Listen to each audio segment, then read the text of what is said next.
तो आदाब, नमस्कार, गुड इवनिंग, सत श्री अकाल। एक बार फिर आप तमाम लोगों का स्वागत है क्राइम तक की कहानी के इस एपिसोड में। उम्मीद है पूरी फैमिली अच्छी होगी। आज तो जय हिंद गाइस, एक नई इंटरेस्टिंग स्टोरी आपके लिए लेके आ चुका हूँ। तो चलिए सबसे पहले अपन स्टोरी को स्टार्ट कर लेते हैं।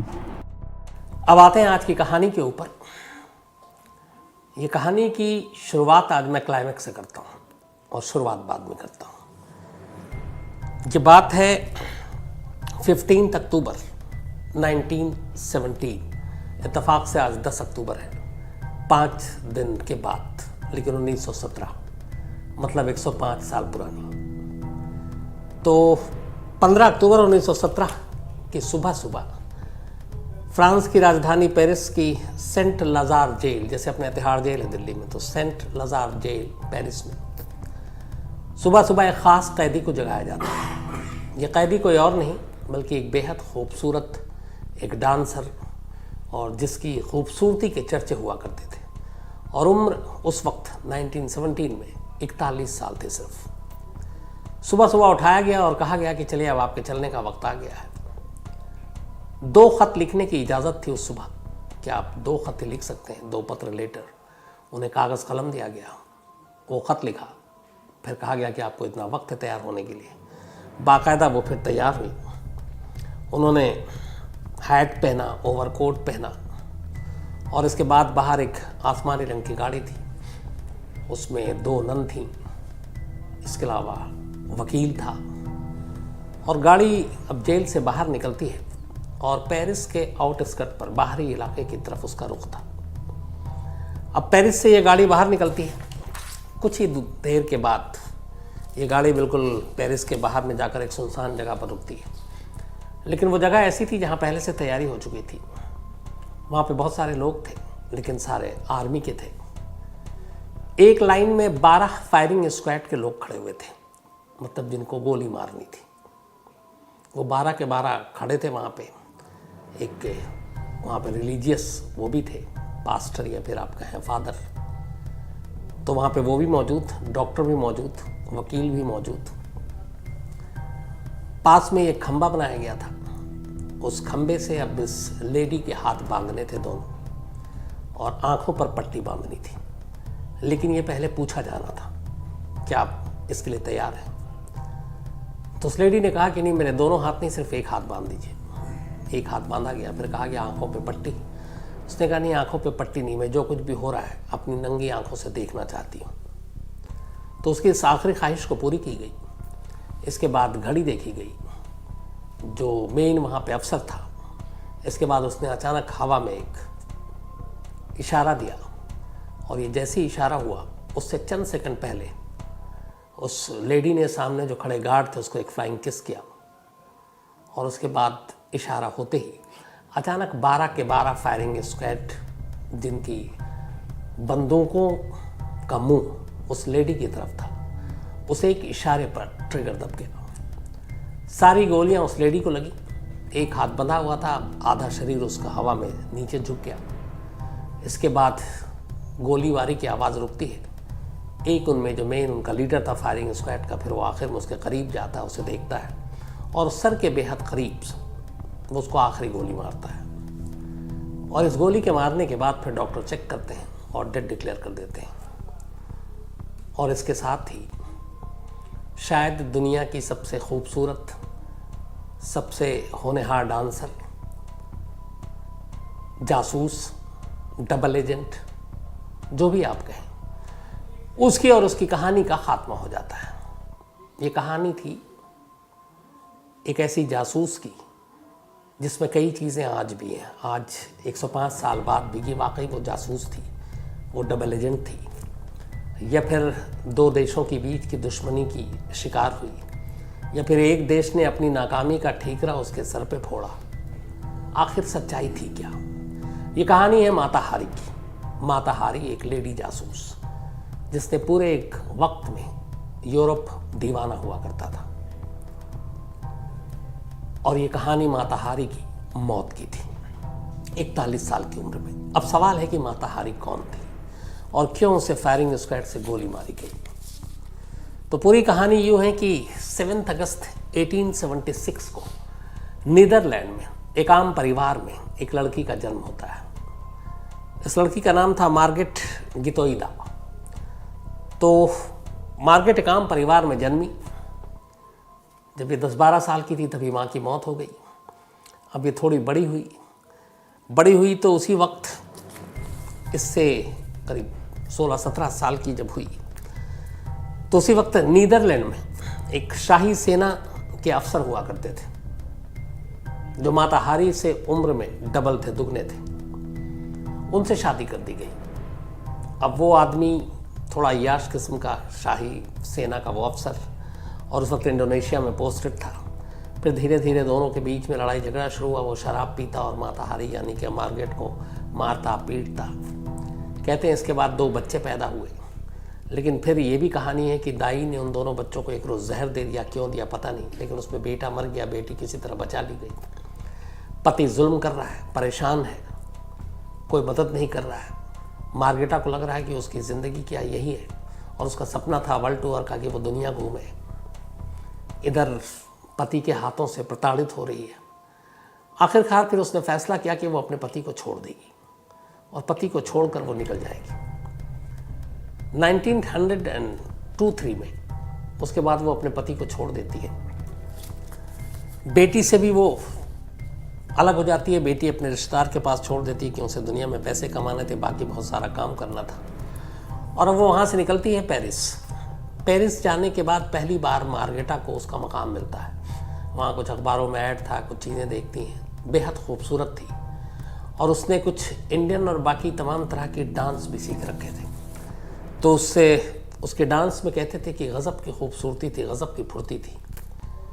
और उसके डांस को ही देख के एक बार कहते हैं कि एक प्रीस्ट ने ये नाम दिया था मार्गरेटा को, माता हारी। माता हारी का मतलब दिन में दिखने वाला सूरज, आँख, मतलब दिन में दिखने वाला बल्कि आँख एक तरह से, और वो सूरज था मेन, जो माता हारी का नाम दिया गया। तो मार्गरेटा अब माता हारी बन गई और इसी नाम से वो पॉपुलर हो गई। पेरिस के बड़े बड़े जगहों पे उसके डांस के शोज़ होने लगे, हाउसफुल रहने लगा, और यहीं से माता हारी की ज़िंदगी पलटती है। अब वो पॉपुलर हो रही है और उसके डांस की एक खासियत थी कि डांस बेपनाह अच्छा करती, खूबसूरत करती, दिखती भी खूबसूरत थी। और वहीं से उसने स्ट्रिपटीज़ भी शुरू की, डांस करते करते कपड़े उतारना। तो ये चीज़ें नहीं थी और लोगों ने इन चीज़ों को आकर्षित किया। अब उसके डांस के जो दीवाने थे वो बड़े बड़े लोग आने लगे, अमीर, बड़े बड़े सरकारी अफसर, बड़े बड़े आर्मी के अफसर अब यहाँ से आने लगे। तो अब माता हारी का उठना बैठना इन वीवीआईपी लोगों और ताकतवर लोगों के साथ होना शुरू हो गया। सब कुछ ठीक चल रहा था। अब माता हारी के अमीरों के साथ दोस्ती थी, जिंदगी पलट रही थी। लेकिन इसी दौरान में 1914 आ गया। अब 1914 में फर्स्ट वर्ल्ड वॉर शुरू हो गया, 1914 में। अब शुरू कहीं और से हुआ था, लेकिन धीरे धीरे पूरे वर्ल्ड के तमाम जो अलग अलग देश थे इस वर्ल्ड वार में कूद पड़े, और उन्हीं में 2 देश और थे, जर्मनी और फ्रांस। अब जर्मनी और फ्रांस के बीच में भी लड़ाई शुरू हो गई वर्ल्ड वार के नाम पर। 30 अगस्त 1914 को जर्मनी ने फ्रांस की राजधानी पेरिस पर बम से हमला कर दिया। अब पेरिस पर जब बम गिराया तो ये फ्रांस के लिए बड़ा चौंकाने वाला था। हालांकि इस बमबारी में बहुत ज़्यादा जान नहीं गई, लेकिन शौक था बहुत ज़्यादा उनको, मतलब एक तरह का हैरत में पड़ गए थे कि ये जर्मनी कैसे पेरिस पे बमबारी कर सकता है। इसके बाद फिर कहानी ये है कि उस वक्त आमतौर पर रात के अंधेरे में बमबारी हुआ करती थी प्लेन से। तो कुछ चीज़ें थी, नक्शा हुआ करता था पायलट के पास कि इस नक्शा है, यहाँ पे डालो, कुछ रोशनी हुआ करती थी। तो जब ये पेरिस पे बमबारी हुई तो उसके बारे में बाद में खुलासा हुआ था कि उस वक्त फ्रांस की सरकार ने ये तय किया था कि पेरिस जैसा ही एक दूसरा ठीक नकली डुप्लीकेट शहर उससे कुछ दूरी पर बनाया जाएगा, सिर्फ इसलिए ताकि जितने बम पेरिस के नाम पर गिरे वो उस नकली पेरिस पर गिरे, और सेम उसी तरीके का, जिस तरीके का सब पेरिस बसा हुआ है, जो उसकी पूरी भूगोल है, जिस तरीके का नक्शा है, वैसे ही एक डुप्लीकेट शहर वहाँ से कुछ दूरी पर, ताकि असल में बमबारी वहाँ हो और पेरिस जो ओरिजिनल है वो सही सलामत रहे। तो खैर पेरिस के ऊपर बमबारी हुई, उसका जर्मनी और फ्रांस दोनों लड़ते रहे, दुश्मन हो गए। अब यहीं पे माता हारी की कहानी शुरू होती है। कहते हैं कि इस फर्स्ट वर्ल्ड वॉर के बाद अलग अलग तमाम देश गुट बना रखा था। अब उसमें माता हारी की खूबसूरती, उसकी खूबसूरती के दीवाने जो कि हर फील्ड में थे, आर्मी में भी थे, उसका फ्रांस ने इस्तेमाल करने का फैसला किया। उसने कहा कि तुम्हारे फ्रेंच के अलावा जर्मन में भी उसके दोस्त थे, क्योंकि वो जर्मन में भी कई ऐसे डांस करती, वहाँ के कई ऐसे लोग थे उसके जानने वाले। तो अब जर्मन आर्मी से खबरें निकालनी है, उसके लिए फ्रांस ने माता हारी का इस्तेमाल करना शुरू किया। अब वो निकाल कर देने लगी। इधर जो जर्मन के लोग हैं उन्हें लगा कि ये फ्रेंच है, पेरिस में रहती है, इसके फ्रांस के लोगों के साथ अच्छे उठना बैठना है, दोस्ती है। जर्मनी ने उससे कहा कि तुम हमारे लिए कुछ इन्फॉर्मेशन दो। अब कहते हैं माता हारी ने जर्मनी को फ्रांस की जानकारी दे दी। इसी दौरान में ब्रिटेन को शक हो गया कि माता हारी जो है वो एक तरह से डबल एजेंट है, अलग अलग देशों की मुखबरी कर रही है। अब ये जब सारी चीज़ें हुई, इसी बीच में हुआ ये कि फ्रांस लगातार जर्मनी के आगे कमज़ोर हो रहा था। पेरिस पे बम धमाका हो ही चुका था और उसके बाद अब जंग में नाकाम हो रहा था, वर्ल्ड वार में बुरी तरीके से। तब हुआ कि क्या किया जाए। बहुत सारी अलग अलग उन्होंने कोशिशें की। वहाँ की आर्मी के जनरल, वहाँ के कमान जिनके हाथ में थी, उन लोगों के ऊपर ये सारी चीज़ें सवाल उठे। तब उन्हें एक बलि का बकरा चाहिए था। कहानी ये है। तब इसमें माता हारी का अब तक नाम आ चुका था कि ये ब्रिटेन ने भी डाउट डाल दिया कि वो जर्मनी के लिए करती है, जर्मनी को डाउट था कि वो फ्रांस के लिए करती है और पैसे के लिए करती है। हालांकि जितने इल्ज़ाम लगे कभी इसके ऊपर कोई सबूत नहीं मिला।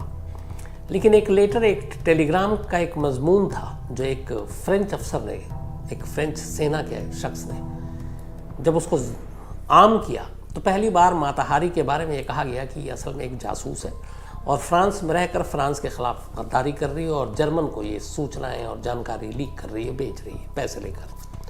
तो यहाँ से अब ये हुआ। लेकिन इसके बारे में कि क्या सूचनाएं दी, कौन सी ऐसी आर्मी की जानकारी दी है, किसी को पता नहीं। तो हवाई बातें थी, लेकिन किसी को बलि का बकरा बनाना था, किसी को मोहरा बनाना था। और इसी के बाद अब माता हारी की तलाश शुरू कर दी गई। माता हारी को कुछ लोगों ने बताया कि तुम्हारे खिलाफ साजिश हो रही है, तो तुम देख लो। अब माता हारी इधर से उधर छुपने की कोशिश कर रही है। लेकिन आखिरकार फरवरी 1917 में एक पेरिस के ही लग्जरी होटल में माता हारी ठहरी हुई थी। किसी ने मुखबरी कर दी। वहाँ पे फ्रांस की आर्मी पहुँचती है, फ्रेंच, और उसके बाद जाकर माता हारी को 1917 फरवरी के मंथ में गिरफ्तार कर लेती है। अब फरवरी में ये गिरफ्तारी हुई थी। गिरफ्तारी के बाद माता हारी के ऊपर मुकदमा चलता है। करीब 5 महीने तक मुकदमा चलता और इस 5 महीने में माता हारी पर अब जो इल्ज़ाम लगा वो बेहद सनसनीखेज था। वो ये था कि माता हारी की मुखबरी या माता हारी की जासूसी की वजह से करीब 50,000 फ्रेंच के जो आर्मी के लोग हैं, जो सिपाही हैं, जो फौज है, उनकी जान गई। तो एक तरह से 50,000 लोगों की मौत का गुनहगार माता हारी को ठहराया गया। लेकिन इन 50,000 लोगों की मौत की जिम्मेदार वो कैसे है, इसके बारे में डिटेल कोई एविडेंस, कोई प्रूफ नहीं दिया गया। सिर्फ और सिर्फ यही था कि माता हारी ने जर्मन के साथ मिलकर फ्रेंच के इन्फॉर्मेशन को यहाँ से लीक किया, जिसकी वजह से जर्मन के ऊपर अटैक हुए, बमबारी हुई और जर्मन को इस सेकेंड वर्ल्ड वॉर के जंग में बहुत नुकसान हुआ। और फिर ये भी कहा गया कि पता नहीं और भी ऐसे कितने देश हो सकते हैं जिसके लिए माता हारी ने काम किया हो। तो इल्ज़ाम तमाम थे, आज भी इसको लेकर बहस होती है, लेकिन पुख्ता सबूत कोई भी नहीं था। तो करीब 5 महीने तक ये मुकदमा चला और ये मुकदमा उस वक्त सुर्खियों में था, इसलिए कि माता हारी की जो तस्वीरें थी, माता हारी की जो खूबसूरती के चर्चे थे, उनके जो डांस की बातें हुआ करती थी, उसको लेकर पूरे यूरोप में माता हारी का एक नाम था। और ऐसी ये खूबसूरत माता हारी को एक जासूस के तौर पर अब सामने रखा गया। 5 महीने तक मुकदमा चला और ये भी कहते हैं कि ये मुकदमा वन साइडेड था, एक तरफा था। इसमें माता हारी को पूरी तरह से अपना डिफेंड करने का मौका नहीं दिया गया। जो वहाँ के बड़े सीनियर अफसरों ने फ्रेंच कहा वही सब कुछ हुआ। और इस 5 महीने के मुकदमे के बाद आखिरकार 15 अक्टूबर 1917 को, जो मैंने आपको शुरुआत में बताया था कि जेल से निकाला गया, और जेल से निकालने के बाद माता हारी को जो सजाए मौत दी गई थी तब यही था कि फायरिंग स्क्वाड के थ्रू गोली मारी जाती थी। तो 5 महीने के मुकदमे के बाद फरवरी में गिरफ्तारी हुई थी 1917 में ही अक्टूबर में माताहारी को 12 फायरिंग स्क्वाड के लोगों ने गोली मार दी। इसके बाद तो बात आई गई होगी, बरसों बीत गए। बाद में ये कहा गया माताहारी के ऊपर एक जो पूरी उसकी ज़िंदगी की कहानी को लिख रहे थे, जिन्होंने पूरा रिसर्च किया, कि अगर उन 5 महीनों में इस मुकदमे का फैसला ना आता तो शायद फ्रेंच गवर्नमेंट माताहारी को माफ़ कर देती, क्योंकि उनके ऊपर दबाव था। और दबाव ये भी था कि माताहारी के खिलाफ कोई पुख्ता सबूत नहीं था एक जासूस होने का। लेकिन हुआ ये कि उस वक्त जो सरकार में थे और उस वक्त खासतौर पर जो सेना के लोग थे बड़े ओहदे पर, उन्हें चाहिए था एक मोहरा, एक बलि का बकरा, क्योंकि जंग में वो हार रहे थे। जर्मनी पेरिस तक पर बमबारी कर चुकी थी, नाकामी का ठीकरा उनके सर पर गिर रहा था। तो उन्हें लगा कि कोई ऐसा हो जिसके कंधे पर रखकर हम सब कुछ अपने आप को बचा लें और कहें कि देखो हमने तो पूरी कोशिश की, हमारी तो तैयारी पूरी थी, लेकिन हमारे घर का भेदी ही एक ऐसा शख्स था जिसने दुश्मनों को सारी जानकारी दी और उस इन्फॉर्मेशन की वजह से हमारी ताकत कमज़ोर हुई। और ये बलि का बकरा या मोहरा कोई और नहीं बल्कि माताहारी बनी, और इसीलिए माताहारी की सज़ाए मौत दी गई। अब जीते जी माताहारी के लाखों दीवाने थे, लेकिन यहाँ अफसोस की बात ये देखिए कि जब गोली मारी गई माताहारी को, उसके बाद माताहारी की अब लाश वहाँ पड़ी रही। उसके बाद लाश को वहाँ से उठाकर पेरिस मेडिकल कॉलेज ले जाया गया। अब वहाँ इंतज़ार किया गया कि माताहारी की लाश को कोई क्लेम करेगा, उसका अपना रिश्तेदार, हो सकता है उसका पहला पति या कोई और। लेकिन कोई नहीं आया माताहारी की लाश को क्लेम करने के लिए। जब कोई नहीं आया तो आखिर में यह तय हुआ कि माताहारी की लाश को मेडिकल के स्टूडेंट्स की स्टडी के लिए दे दिया जाए, और माताहारी की लाश पेरिस मेडिकल कॉलेज के मेडिकल के स्टूडेंट्स की स्टडी या पढ़ाई के लिए वो तोहफे में दे दिया गया कि चलो आप इस लाश से कुछ सीखो इंसानी ज़िंदगी के बारे में। तो ये थी माताहारी की कहानी। तो गाइज़ उम्मीद करता हूँ ये स्टोरी बहुत ही आपको इंटरेस्टिंग लगी होगी। और गाइज़ मैं आपको बता दूं कि अपने इस चैनल पे आपको केवल और केवल इंटरेस्टिंग स्टोरियाँ ही सुनने को मिलेंगी, क्योंकि मैं यहाँ पे ऑल ओवर द वर्ल्ड जो सबसे ज़्यादा सर्चिंग डिमांडिंग कीवर्ड्स के हिसाब से स्टोरियाँ होती हैं वही आपको यहाँ पे लेके आता हूँ सुनाने के लिए। तो आपको अगर इंटरेस्टिंग स्टोरियाँ पसंद हो तो आप यहाँ पे बने रहें, क्योंकि इंटरेस्टिंग स्टोरियाँ केवल और केवल आपको यहीं पे मिलेंगी। तो मिलते हैं एक नई इंटरेस्टिंग स्टोरी के साथ में, तब तक के लिए जय हिंद।